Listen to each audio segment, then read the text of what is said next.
Social media اور اس کے نقصانات کے عنوان پر تقریر پیش کرنے کے لیے جماعت ہفتوں کے طالب علم محمد عبد الباسط کو دعوت دیتا ہوں کہ وہ آئے اور اپنے موضوع پر اپنی تقریر پیش کریں۔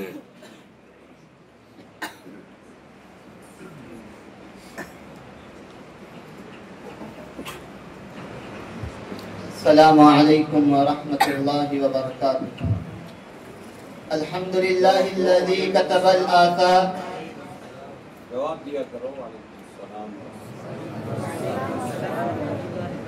ونسخ الآجال والقلوب عنده مفزعة والسر عنده علانية، الحلال ما أحل والحرام ما حرم والدين ما شرع والأمر ما قضى، الخلق خلقه والعبد عبده وهو الله الذي لا إله إلا هو الحي القيوم يميت الخلائق ولا يموت، وأشهد أن لا إله إلا الله وأشهد أن محمدا عبده ورسوله، أما بعد۔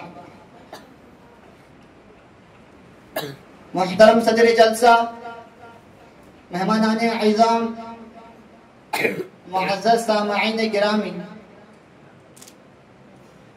یہ بات روز روشن کی طرح عیاں ہے کہ ہر قوم کی ترقی کا دار و مدار عموماً اس قوم کے نوجوانوں پر ہوتا ہے، جو کہ اس قوم کا ایک انمول اثاثہ ہوتے ہیں۔ یہی وہ نوجوان ہیں جنہیں شاعر مشرق علامہ اقبال نے شاہین کے لقب سے بھی نوازا تھا، کیونکہ یہی نوجوان اپنی اونچی اڑانوں سے قوم و ملت کو ترقی کے مختلف منازل کی سیر کرا سکتے ہیں،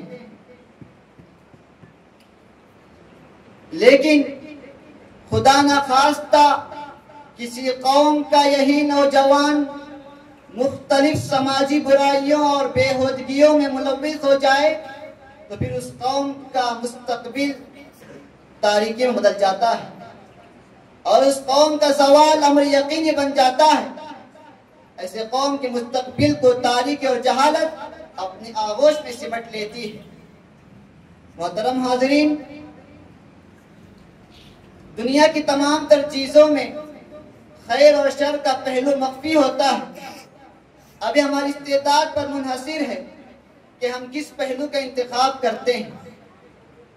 اگر کسی چیز کا استعمال صحیح اور جائز کاموں کے لیے کیا جائے جس سے دنیا انسانیت فیضیاب ہو رہی ہو تو پھر ظاہر سی بات ہے کہ اس کے نتائج اور ثمرات فائدہ مند ہی ہوں گے۔ یہی حال سوشل میڈیا کا بھی۔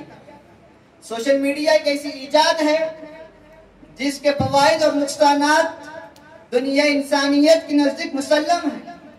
سوشل میڈیا دو دھاری تلوار کے مانند ایک آلہ کار ہے۔ باہمی تکلم کی آزادی، تبادلہ خیال اور فروغ روابط سوشل میڈیا کی سب سے بڑی طاقت ہے۔ الغرض اثمہما اکبر من نفعہما کے پیش نظر سوشل میڈیا کے جہاں پر فوائد ہیں اس سے زیادہ اس کے نقصانات بھی ہیں۔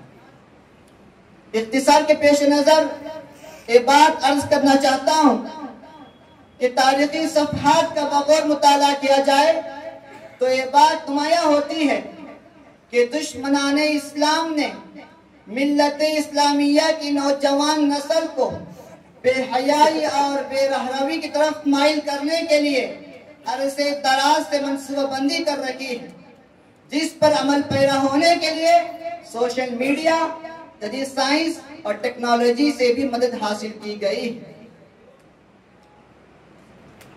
اتنا ہی نہیں بلکہ ساتھ ہی ساتھ گلوبل ویلیج اور جدید نالج کے سہانے سپنے جھکا کر ماڈرن دنیا کے شانہ بشانہ کھڑے ہونے کے لبادے میں ساری امت کو بے رہروی اور بے حیائی کے گہرے کنویں میں دھکیل دیا ہے، جس کے نتیجے میں نقصانات کی طویل ترین فہرست وجود میں آئی ہے، جن میں سے دور حاضر کا ایک اہم المیہ نوجوانوں میں بڑھتی ہوئی بے حیائی ہے۔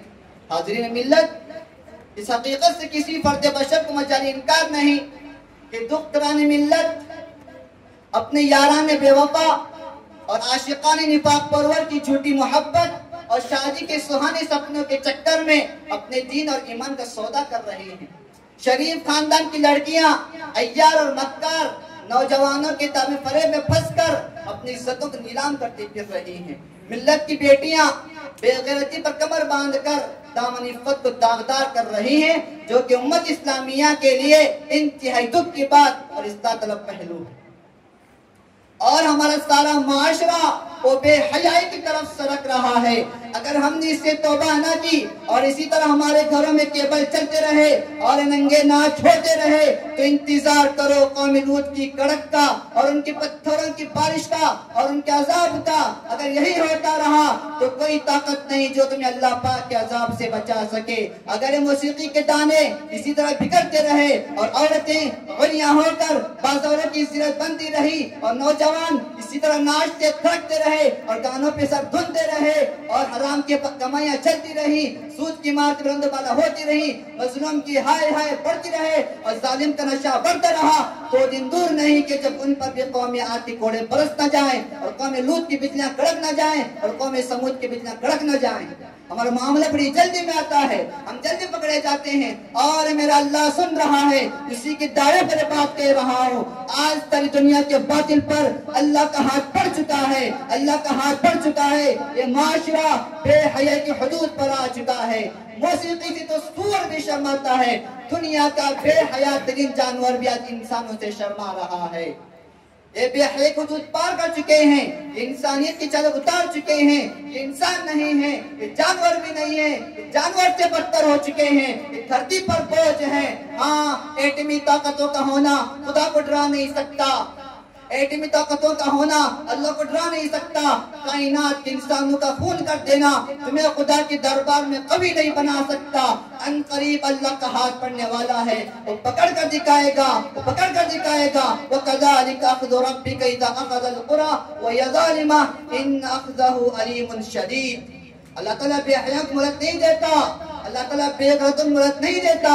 ان کی رسی کھینچے گا، ان کی زمینیں ٹوٹیں گی، ان کی عمارتیں زمین بوس ہو جائیں گی اور سارا نظام ملیامیٹ ہو جائے گا۔ یہ دھرتی اللہ کی ہے، یہ زمین اللہ نے بچائی ہے، یہ آسمان کی چھت اللہ نے تانی ہے، یہ فضائیں اللہ کی ہیں، یہ چاند سورج اللہ کے امر سے چمک رہا ہے۔ تم نے زنا سے زمین کو گندا کیا، وہ دیکھتا رہا، ناپاک خون بہایا، وہ دیکھتا رہا، تم نے سود سے زمین کو گندا کیا، وہ دیکھتا رہا۔